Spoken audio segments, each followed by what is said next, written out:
Hi everyone. Today I will talk about important kind of knowledge, but yes, it will be normal kind of knowledge.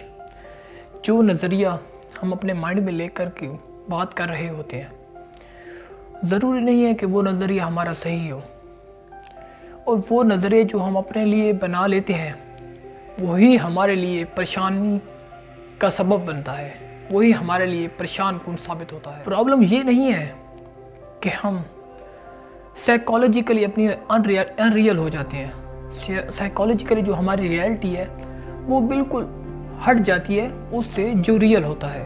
Problem ये नहीं है, और बाज़ वक़्त problem इससे बड़ी ये भी है कि वही जो साइकोलॉजिकली हम जिसको राइट समझ लेते हैं वही हमारी रियलिटी बन जाती है और हम उसी को ही रियल समझते हैं। और इसमें जो सबसे बड़ा प्रॉब्लम, जो सबसे बड़ी प्रॉब्लम है ना, वो ये है कि हमारा जो एटीट्यूड है ना और हमारा जो बिहेवियर है, हम इसमें बिलीव करना शुरू कर देते हैं। जो साइकोलॉजिकली जिसको हम बिलीव बना लेते हैं ना जब एक चीज़ को, तो वही सबसे बड़ी प्रॉब्लम है। क्योंकि वो क्या होता है कि वो जब हम साइकोलॉजिकली एक चीज़ का बिलीव बना लेते हैं तो वही हमारे लिए बहुत बड़ी डिफ़िकल्टी हो जाती है। वही हम वहाँ से फ्लेक्सिबल, वहाँ चीज़ों में हम स्पेस नहीं रख पाते कि चीज़ों में what is right and what is wrong. जैसे कहा जाता है कि there is a difference between knowing the path and walking the path. दोनों में ज़मीन आसमान का फ़र्क है कि जो चीज़ सबके लिए सही है वही सही होगी। ऐसी चीज़ जो सबके लिए सही है, नॉट इंडिविजुअल बट एवरीबडी, वो सही है। और जो चीज़ किसी एक के लिए भी गलत है ना, तो वो उसको हम कभी भी सही नहीं कह सकते, वो कभी भी राइट नहीं हो सकती।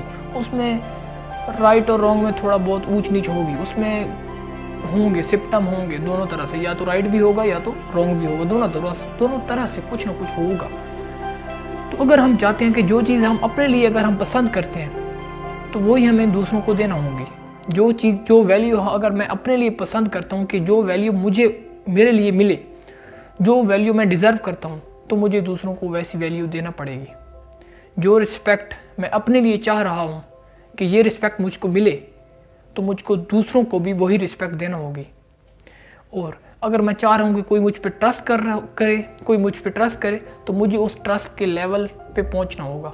मुझे खुद को ऐसा बनाना होगा कि कोई दूसरा मुझ पर ट्रस्ट कर सके, और मुझे वो करना होगा। जो प्रॉब्लम है ना वो क्या है कि हम बहुत सारी चीज़ें मांगते हैं, हम चाहते हैं कि हमारे साथ में हों, लेकिन हम देने को कुछ भी तैयार नहीं है। हम पाने को तो सब कुछ तैयार है, लेकिन देने के लिए हम कुछ भी तैयार नहीं है। हम कोई भी ऐसी चीज़ नहीं देना चाहते कि जो हमें मिल जाए, हम देना ना पड़े, किसी को रिस्पेक्ट ना ही देना पड़े। किसी को रिस्पेक्ट कहते तो बहुत लोग हैं कि हम रिस्पेक्ट देते हैं, लेकिन रिस्पेक्ट देना और रिस्पेक्ट की बात करना, दोनों में ज़मीन आसमान का फ़र्क है, दोनों में बहुत ज़्यादा डिफरेंस है।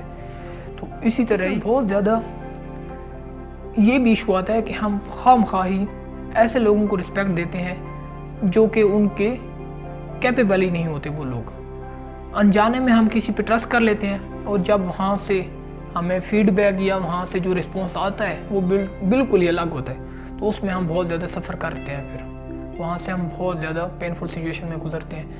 तो हमें चूज़ करने चाहिए वाइजली। हर एक इंसान को हर एक जगह पे रखना होता है।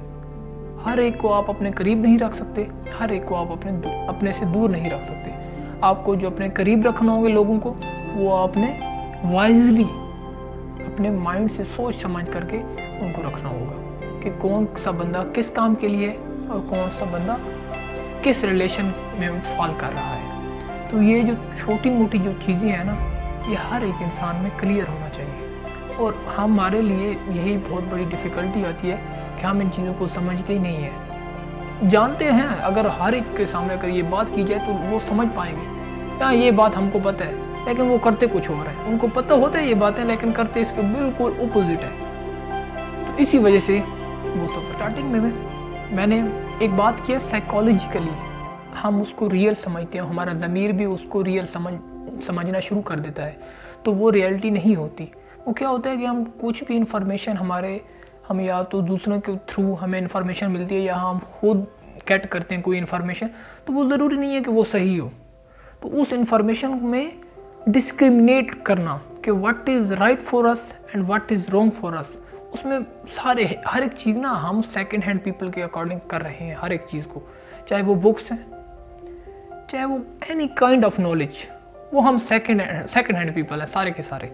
तो अगर हम खुद सोच करके इस यूनिवर्स को ऑब्जर्व करके जो चीज़ें हैं रियलिटी में पर बेस करती हैं, रियल लाइफ ऑब्जर्वेशन से अगर हम जो चीज़ निकालते हैं तो वो हम उसको कहेंगे कि ये फर्स्ट हैंड थिंग्स है, और उसके लिए जिसने ये चीज़ ऑब्जर्व की है। और साइकोलॉजिकली हम किस तरह से इसको समझ पाते हैं कि जैसे कोई इन्वायरमेंट होता है, जैसे सोसाइटी या हम कम्युनिटी में रह रहे होते हैं, तो वैसे ही अपब्रिंगिंग या वैसी कंडीशनिंग बनना शुरू हो जाती है।